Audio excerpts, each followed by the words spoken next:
بلدیہ ٹاؤن میں ایک تعلیمی ادارے کی جانب سے سالانہ انعامات تقسیم کی تقریب کا اہتمام کیا گیا، جبکہ مختلف تعلیمی اداروں کے نمائندگان بھی اس موقع پر موجود تھے۔ تقریب میں علاقے کے معززین، طلباء و طالبات کے والدین اور شہریوں کی بڑی تعداد نے شرکت کی اور پروگرام کو خوب سراہا۔ پروگرام جو ہے ماشاءاللہ سے بہت ہی اچھا ہے، بہت ہی اچھا، بچوں نے ٹیبلو وغیرہ کیا، اس لحاظ سے جو ٹیچرز ہیں بہت محنت کراتی ہیں اور بہت اچھا اسکول ہے، بہت اچھی بچوں کی پڑھائی جاری ہے۔ یہ محنت سے اساتذہ کی بہت زیادہ مطمئن ہے، کیونکہ ہمارے بچے انہوں نے سمجھنا ہے، بولنا ہی یہیں سے سیکھا ہے۔ تعلیمی معیار بہت بہتر ہے۔ آج اسکول کے سالانہ تقریب میں شرکت کا موقع ملا اور جس انداز سے بچوں نے مختلف ٹیبلوز پیش کیے، ٹیچرز کی بھی بہت محنت اس کے پیچھے نظر آئی، اور میں آج اس موقع پر تمام اساتذہ کرام کو، تمام ہونہار طلباء و طالبات کو دل کی اتھا گہرائیوں سے مبارکباد پیش کرتا ہوں۔ آج آپ یہ دیکھیے کہ ہمارے بچے جو بہت چھوٹے معصوم بچے ہیں، وہ آ کے یہاں پر اس انداز میں، جس انداز میں یہ چھوٹے چھوٹے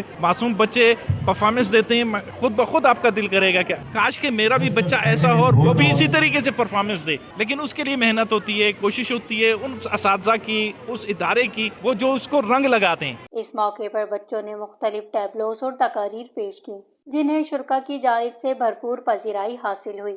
تقریب کے اختتام پر نمایاں کارکردگی دکھانے والے طلباء میں انعامات تقسیم کیے گئے۔ ویش نیوز، کراچی۔